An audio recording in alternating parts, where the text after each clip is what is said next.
So today, I'm going to share a message about embracing the joy of life. Embracing the joy of life. It's been really challenging to live in this time where we have to wear masks. And the people that we trust and love are very people that we don't feel safe being together with, because they might infect me or I might infect them. So it's very counterintuitive. The people that we want to hug and become close, we are forced to distance ourselves, right? There was a story about a mother who was in her 60s and meeting her daughter who was in her 20s. And she lives in the Midwest and she went to school in New York City. And when she visited her, the daughter wore a mask and kept social distancing the whole time. So she thought that maybe she wanted to be safe from me. But then she learned, in fact, her daughter was trying to keep her mother safe by not inadvertently infecting her mother. So out of love, she kept distance the whole time that she was visiting her. So this is a very,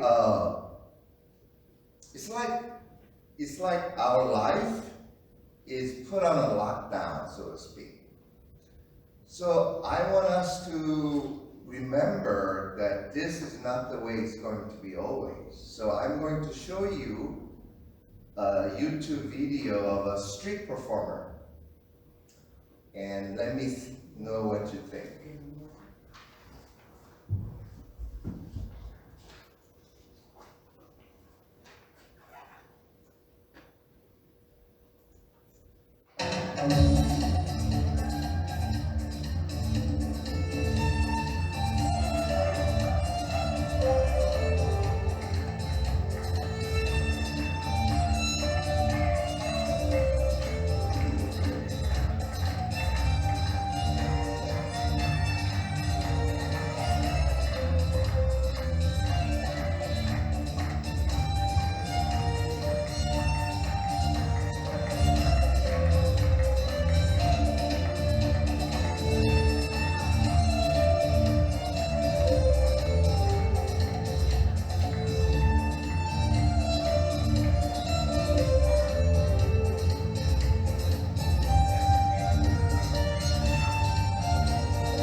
you notice? What do you notice about that? Huh? Yeah, the kids are dancing, right? With lots of joy. Can you speak through this so that you're not comfortable speaking through this? Okay. So what this is, a life before the pandemic. Do you remember the life before pandemic? This was what it was. This is in the streets of Portugal. And tourists and whatnot. And, you know, we were able to just mingle and hug people, shake hands, freely, you know, interact with each other as we social human beings that we are.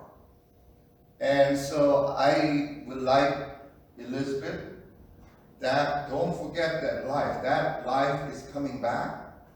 We don't know when exactly. Probably it'll slowly come back when this pandemic finally gets under control and subsides.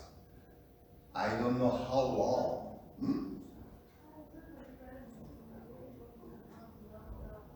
That was fun, meeting your friend at Barnes & Noble. Exactly. We miss that. We miss that freedom to be humans with one another. And there's a thing called skin hunger, where we are not able to get adequate, needs. When somebody's hurting or down, you want to give them a hug, but we can't. But this is not normal. But meantime, I want, where's the picture of a girl? You see this girl? What does that face look like to you? Yeah, it's ecstatic smile. You know what ecstatic means? It's like, you kind of lose yourself in the joy. And there's that face of that delightful, ecstatic joy of that girl. And remember that is a gift of life that God has given us. And Jesus said, I came that you may have life and have it abundantly. And that smile, that ecstatic joy in her face is an expression of that gift that Christ has come to give to us. So don't forget that. That is here with us. So find a way where you can experience that delight in life. Okay? All right. Thank you for being here. Thank you for giving me an opportunity to share children's time. Thank you. Our first scripture reading this morning is from the book of Psalms, chapter 51, verses 10 through 12. Create in me a clean heart, O God, and put a new and right spirit within me. Do not cast me away from your presence, and do not take your Holy Spirit from me. Restore to me the joy of your salvation, and sustain me in a willing spirit. The book of John, chapter 14, verse 27. Peace I leave with you, my peace I give to you. I do not give to you as the world gives. Do not let your hearts be troubled, and do not let them be afraid. The word of God for the people of God. Praise be to God.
this week by a woman, Lindsay Krause. And her article was, "I ditched my smartwatch and I don't regret it." You see many people wearing a smartwatch. The one that she owned was iWatch from Apple. So it's like having a smartphone, smartphone on your wrist. So you have that on your wrist. And so this is what she wrote. "My rock bottom was when I caught myself at a nice dinner transfixed by my smartwatch under the table. I was opening the app for my iWatch from Apple, checking whether the numbers is assigned to my training status had improved since I finished my run an hour ago. The number hadn't budged, so I closed the app and refreshed it, frowning a little. 'Was it broken?' my companion asked what I was doing. 'Oh, nothing,' I lied. Each evening I had a full report telling me that this device thought of my day's performance.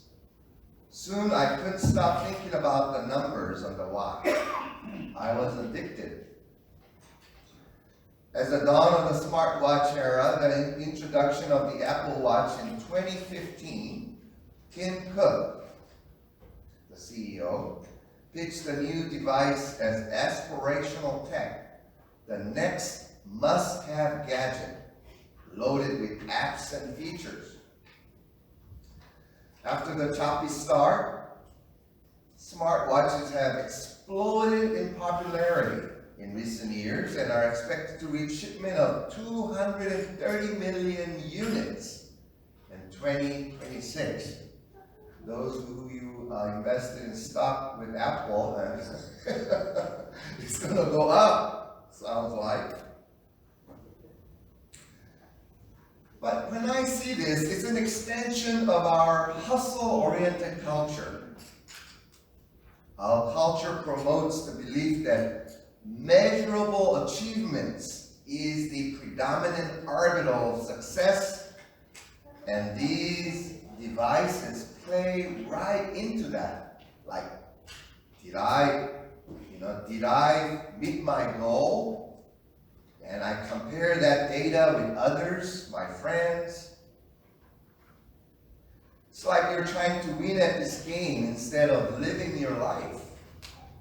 Instead of learning what your body feels like, you have now outsourced it to external gadgets to tell you what your body is feeling, going through, and needing. So anyway, she continues in writing, "I have been using numbers and the success they validated as a shortcut to feeling good enough in general. Exercise wasn't helping me rebound from pressure anymore. It was adding to it. It was adding more pressure," she says, to her life. Of course, these watches can be useful for health data, reminding you to move more, or maybe even that emergency call if you wind up falling in the woods. Many of us make better choices when we know we are being watched, monitored. But if you're thinking it might be time for a break from the numbers, I propose a challenge for you, she writes. Try taking your cues from your body instead of a device. That's what I did. At some point in the pandemic, I took off my watch. It left a strip of skin on my wrist where it had spent years blocking the sun. Then I lost it and never bothered to find it. And I don't miss it. The adjustment didn't always feel natural. once you outsource your confidence to something else, it takes a while to come back. But finally, I stopped counting, stopped tracking. So she is talking about she got disconnected from her body because everything she wanted to know about her body was through what's telling her with all the numbers and data. So that was telling her what her status of her body is. And she says she lost how to monitor her own body through her connection to her body. So it took her, they say, over a year for her to slowly reconnect and find her body again. We know now that trauma in its many forms is far more widespread and pervasive than we previously thought. In all of our lives and in society we share. The past 2 years, our entire societal nervous system was stressed. And people went to different places with it. The symptoms of this stress on our nervous system, that's better, has taken a toll. We recognize such symptoms as being more impulsive and compulsive, moody, irritable, low reservoir for frustration tolerance, short fuse, lashing out, rigid in our thinking. And you see people losing it in the supermarkets, school board meetings, and on board on the airplane, and so on. And you see that playing itself out in the political arena as well. What's important to understand is that hurt people hurt others. Unhealed wounds seeps out and wounds others. Richard Rohr is one of our modern day spiritual wisdom teachers. He said, that which you do not transform, you will transmit. What you don't transform, you will transmit. So the perennial wisdom of Rumi, the 13th century Persian mystic and a poet, wrote, your task is not to seek for love. Your task is not to seek for love, but first to seek and find all the barriers within yourself that you have erected against it. You know, you hear people saying, you know, if I could just find the right person, you know, the perfect person, my soulmate, all will be well. Not knowing wherever you go, there you are. And then you keep asking yourself, gee, why don't I have a luck with mates? So how can we heal our wounds so that we may stop wounding others? And this is about managing and regulating our own nervous system responses to triggering events and how to create a safe and welcoming space for others. Do you notice that some people you just don't feel safe to be around? Because you don't know when that person just suddenly will lose it, right? You don't feel safe around people who are not reliably stable. And anything can trigger. And so you walk around that person on eggshells, as you would say.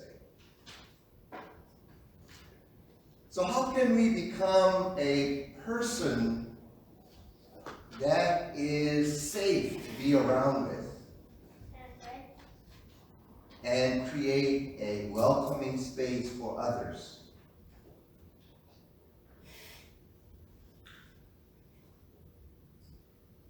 So this requires managing and regulating our autonomic nervous system responses to triggering events so that we can create a safe and welcoming place to our loved ones who live with us and for others. We all need to develop a new set of capacities that will enable us to better face and process personal traumas, inherited family traumas, and the ongoing collective traumas that we all face. And in my view, this capacity to be such a healing presence can no longer be only the province of mental health professionals. We need people in every profession and walk of life who know how to self-regulate, embody safety, and hold a welcoming space for others. How can we become a calm, healing presence for others in the midst of great change and upheaval, with the rise in anxiety that we face? An uncertain future. Dalai Lama, who is a messenger to humanity, says the planet does not need more successful people. The planet desperately needs more peacemakers, healers, restorers, storytellers, and lovers of all kinds.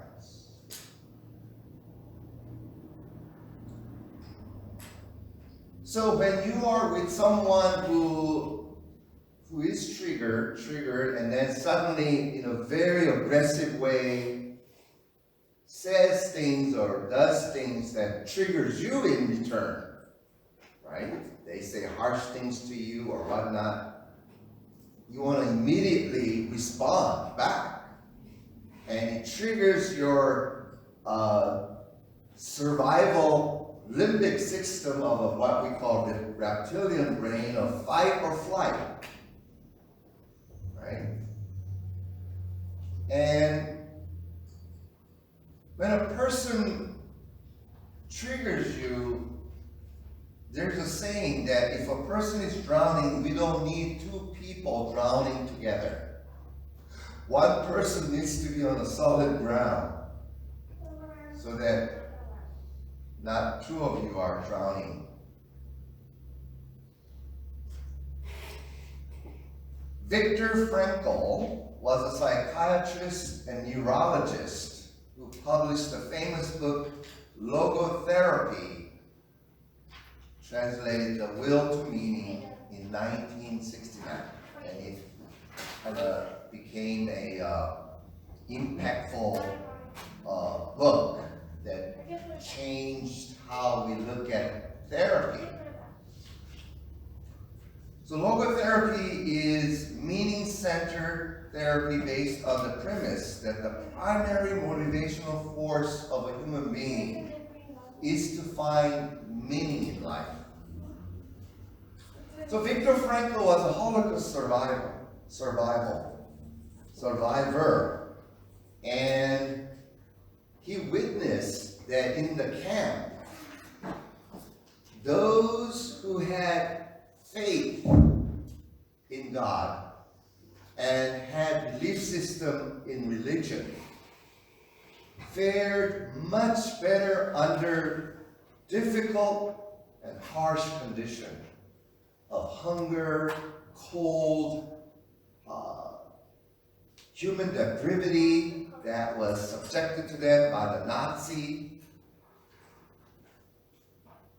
they were able to overcome under that dire condition, as opposed to people who didn't have faith in God or belief system in religion. They perished. So he was interested when he came out of the camp.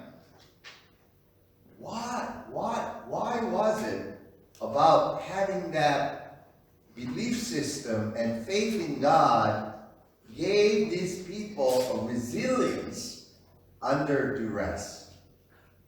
And so out of that, he came up with this theory of therapy called logotherapy, the will to meaning. That human beings are meaning-seeking beings. And there's a quote that attributed to Viktor Frankl, and he says, quote, between stimulus and response, so between stimulus, when we get triggered, and respond to that, there's a space. He says there's a space between stimulus and response. And in that space lies our power to choose. And in our choice lies our growth and our freedom.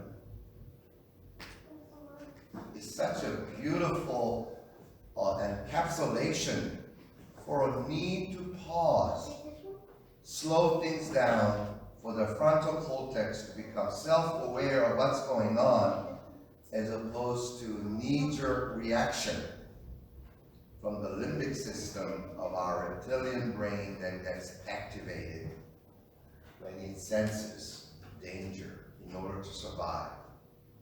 So that autonomic nervous system is very important that we have that.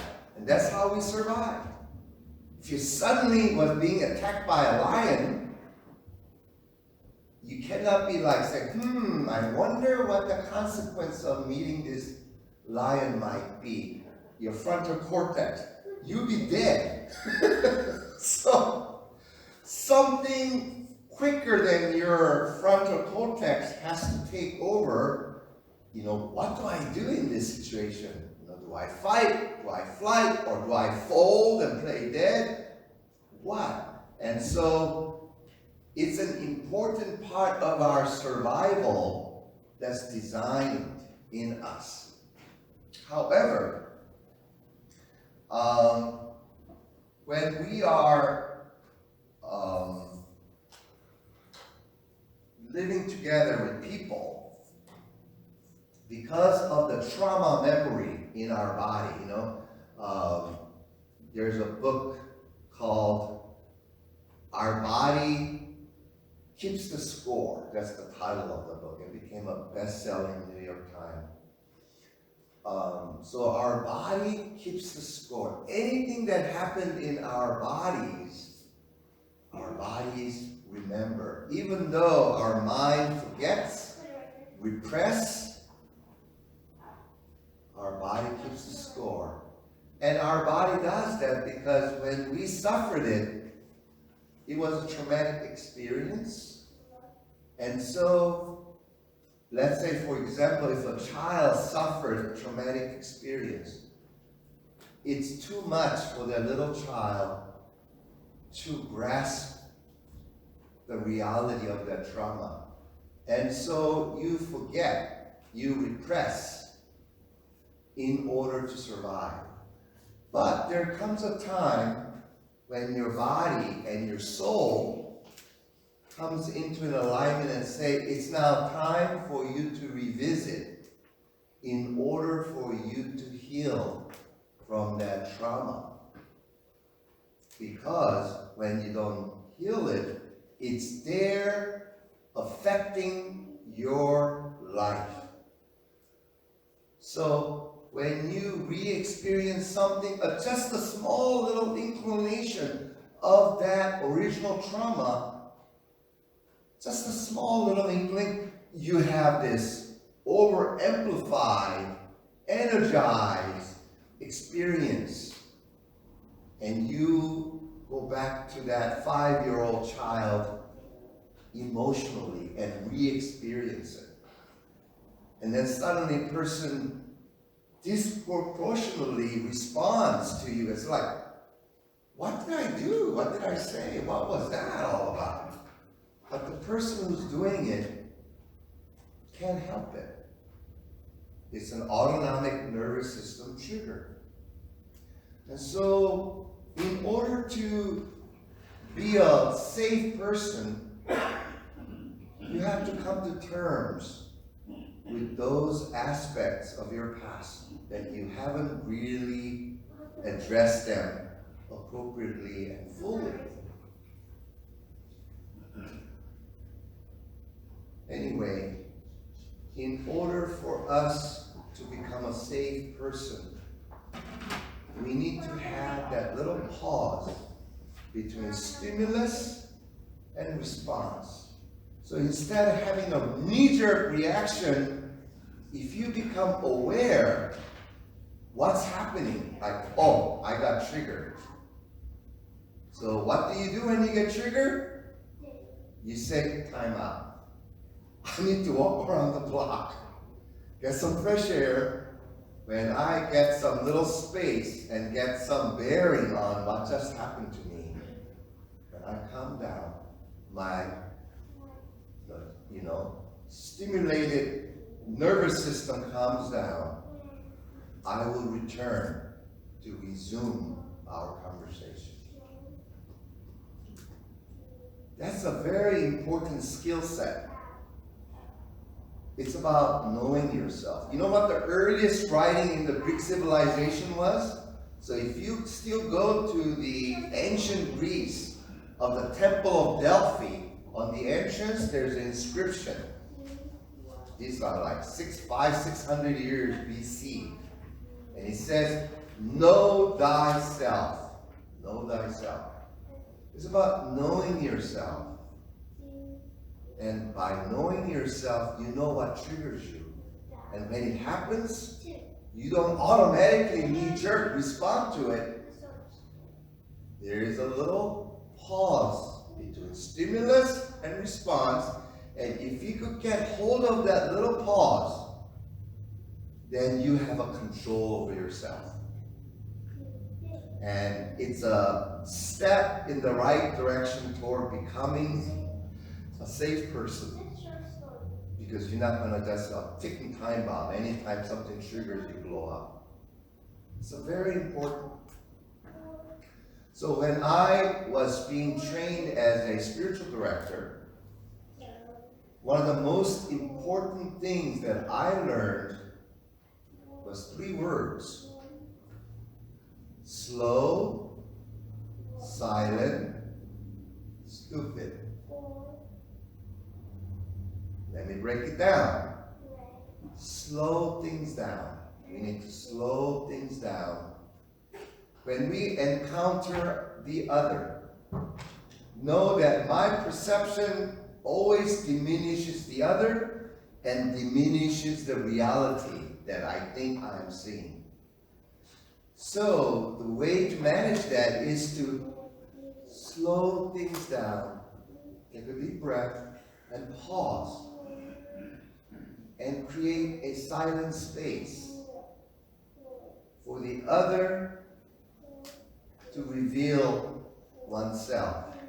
Whatever that person might be experiencing or thinking.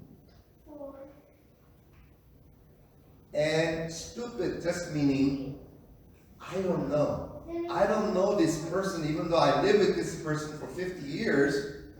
At this moment, I don't know who this person is, how this person is showing up. So stupid means the humility of I'm not knowing. Another word for stupid is empty, creating an empty space for the other to reveal the mystery of that person's condition in that moment. So slow, silent, observe, and empty. I don't know how you're showing up in this moment, and allow that space for the other to reveal oneself. And when we are able to practice that and do that, then we create a safe space, a welcoming space for the other. Because everyone wants to be seen. Everyone wants to be understood. And when you practice slow, silent, stupid, you are offering that safe and welcoming space for the other. Try it and see how that works out.